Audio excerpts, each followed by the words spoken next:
All right, so I acknowledge fully that this is one of those reviews on a bag you just can't go buy right now, but you can buy the next one if you join the Facebook group where they do all this stuff. And so you can join it, become a fan, follow them on the socials, and you'll see when the next crew bag's coming out and buy one. It's a pre-order, so they don't make them ready to go. The other ones that are made routinely sell out in seconds. So you got to be prepared to go on game day and have everything preloaded and credit cards ready to go. And even then, that might not work out. It didn't work out for me a couple times. But this is the GWA Micro Citadel Crew Bag. Let's check it out.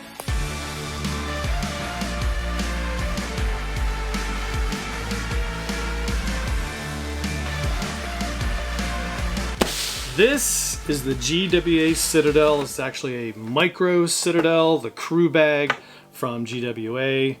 And I've had it for a few weeks, packed it out in everyday carry mode. So we're going to take a look at everything that is awesome about the Micro Citadel crew bag. All right, so this is actually my second Citadel. I used to have a tiger stripe full Citadel. A couple weeks ago, I sold it because I just really couldn't get into the tiger stripe vibe. Tried for a couple of other of their releases, and I totally struck out because these bags sell out in seconds. Well, not this one. This was a crew bag. So the crew bag was made only available to a closed Facebook group on Facebook. And it was the GWA group, so you can check that out if you are interested in maybe picking out crew bag in the next edition, or learning about the bags, or figuring out where people sell them, because they normally sell them first for other members and big fans of this bag before they go anywhere else. And I'll probably do the same if I decide to sell the crew bag. So what can I say about this company and the bags?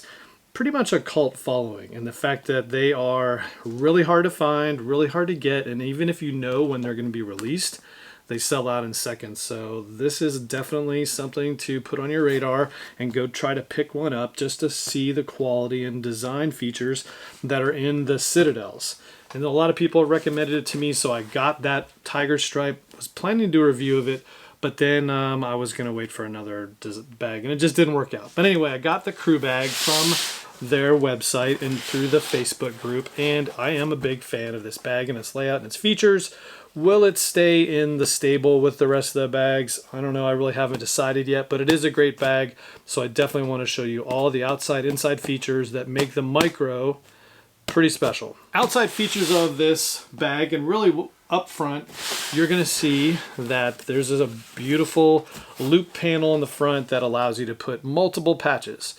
The other thing about GWA is they are very prolific at putting out patches in a bunch of different themes, so you can definitely want to follow them just to pick out some of their patches that are going to be, randomly released at different times in different themes. And so you'll definitely want to check. It's all in this sort of style. So go check it out. This one has the crew patch that they also released. And again, these are also tough to find. So I definitely got one of these, and it's going to live on this crew bag as long as I own it, and probably if I ever sell it. But anyway, outside features, this loop also comes with a silencer. This one came with a silencer, basically a green panel that fits on here, but I've got it hidden inside, which it's got some loop inside, various functions. One of them for me would be just to put that loop in there so I don't lose it. 2 pockets. And on the regular editions, the full size, normally this bottom pocket is a different contrasting fabric and it's stretchier. Not so in the crew bag. This is all 1000D all over, a 400, 420D inside, but 1000D outside in this beautiful green color. There is some organization, just an organization basically flap on this one, and this one's all orange on the inside. Again, I'm a big fan of anything with orange on the inside.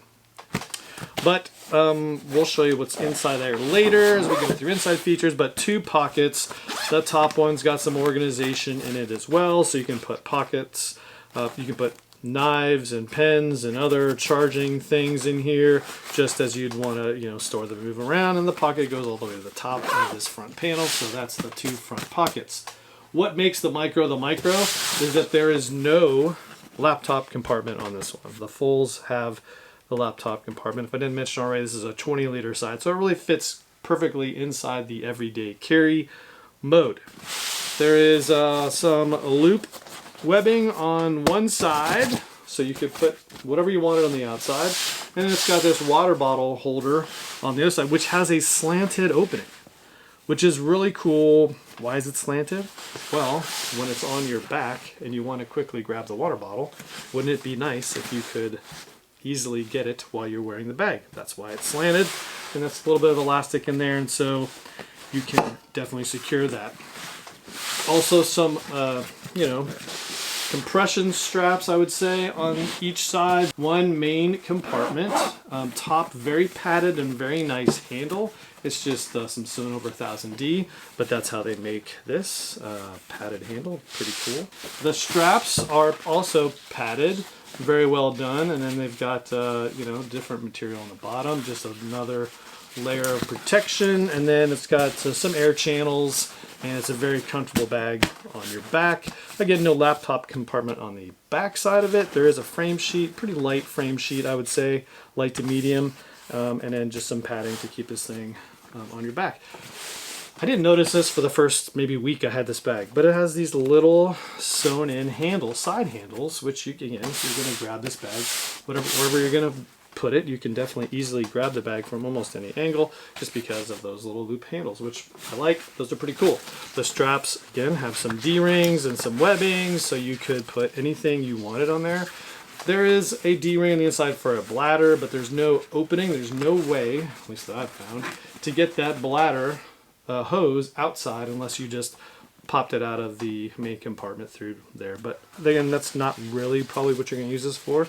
But you could put some web dominators on there. There is a sternum strap that it comes with, which is super cool that they include that, and ultra customizable in terms of how you use these lengths. There's and this is a detail that I haven't really seen in many bags, but they've got this little sewn-in detail on the end of the bag that allows you to roll up the extra webbing when you're not using it, and just use this little elastic to loop over the extra fabric, and so for the extra loop, and then boom, so you got your own little keeper in there, so you don't have all this stuff flying all over the place if you didn't use all the webbing. So that's pretty cool.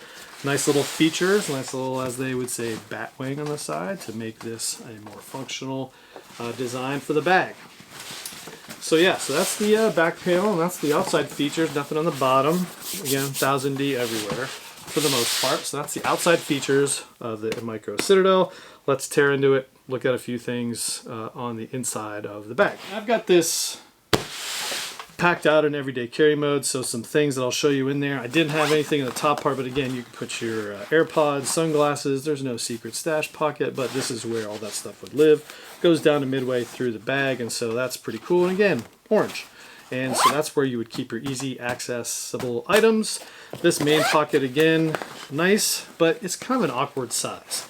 What do I have in here? Well, this is really the perfect size in the Micro Citadel for a wire dot mini from GoRuck. And again, it's got like a divider in there, a little orange divider that keeps these two areas separate, so you could put a bigger item in here and have two things in there. I mean, just a lot of stuff so they wouldn't scratch. Not big enough really for, it would be big enough for an iPad mini for sure, but not a full-size iPad. Not going to fit anything really, so it's kind of an awkward size for me unless you really wanted to use your mini and put stuff in there. So that's, again, how I have things packed out in this one. Let's look inside. Again, it's a clamshell open bag, which is awesome, and it has again, those compression straps. It goes all the way down the bottom. Boom. And before we go to what's in it, let's look at the front. Again, bright orange, non-mesh, and again, two pretty good size pockets that you could put just about anything you wanted to. There's no organization in these. They are bright orange. I think it's 400D, 420. And so, decent size for however you want to do that and pack it out. You could put, in this case, cap 1 would fit perfectly in there. And so that's probably the best use. Either one of those pockets, a couple cap 1s to put in there, and it fills it out perfectly. So that's probably how I would use that bag. And again, but I did not initially because for volume reasons. I just want to show you how the rest of this bag packed out. So that's the two top pockets. The main compartment where all the genius is, definitely deep enough for a lot of different things. In this case, I've got the Step 22 fits in there. The bag's totally deep enough to fit this taller, deeper Step 22 with whatever you had in it. Camera gear, charging, you name it, or DOP kit. That's how that would fit. The other half of this side, again, I got the Cap 1L, and then I've got this alpaca tech pouch. Those stacked on top of each other. Just a nice little fit combo. 1-2 punch for that. You could also put, the egg could definitely fit in there as well. And so if that's what you wanted, the Cap 2 would definitely fit in there either way.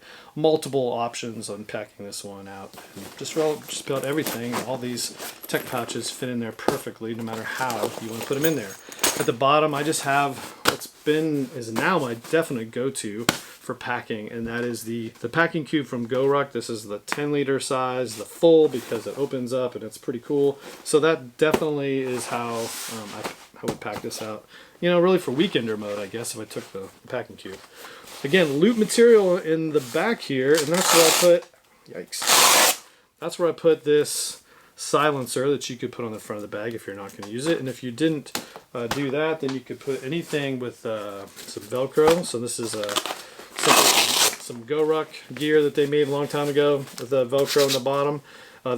GWA also makes different pouches that you could use and put those also sell out relatively quickly. So get on that early if that's what you wanted to do with this in terms of packing out and putting Velcro items inside. But for me, it's where the loop lives, and there is a laptop sleeve in the bag. It's not elevated, and so you could put definitely the laptops and iPads in any size combo that you wanted, and it would live inside the bag, not on the outside like the full size does. And again, that's pretty cool. The ability to do that is definitely a plus. The bottom is padded, just so you know, if you wondered. Slightly padded, but definitely padded enough for whatever you put inside. So that's the inside of the Micro Citadel.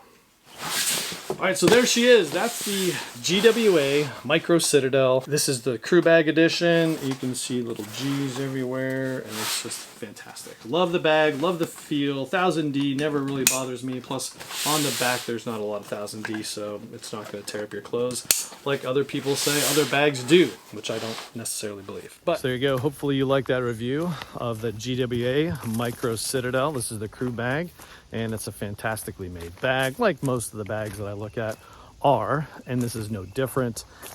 Just color and features that might not be for you, and some of the pocket layout is really long-term really not gonna, I don't think, work out for me, but still fantastically made, very hard to find bags, very unique, and something you might want to check out, and if that's your mode. And again, I've tried out a couple of different bags. I actually had the full size and tiger stripe. The color just didn't work out for me, but the bag itself was fantastic. And so check them out, go online, go to their website, see what's going on, join the socials so you can see when the next drops are going to come out. They sell out in seconds, so you may not get the bag you want, and they sell for a lot of money off market. But if you join their Facebook group, they do police those sales up, at least in that group, and make sure that you're getting a fair price, and you will probably pay only what the bag was offered for, which is very cool. Not very many communities police up their groups like that and make sure that you could get a bag for the fair market price, which is the MSRP, whatever they listed it for. They're not going to let you get price gouged on it, so that's pretty cool. Not a lot of places do it, like I said. So there you go. Check them out and enjoy the weather where you are. Today it's kind of cool in Georgia, not very hot, but I'm sure that'll change. So let's get outside. Enjoy it. See ya.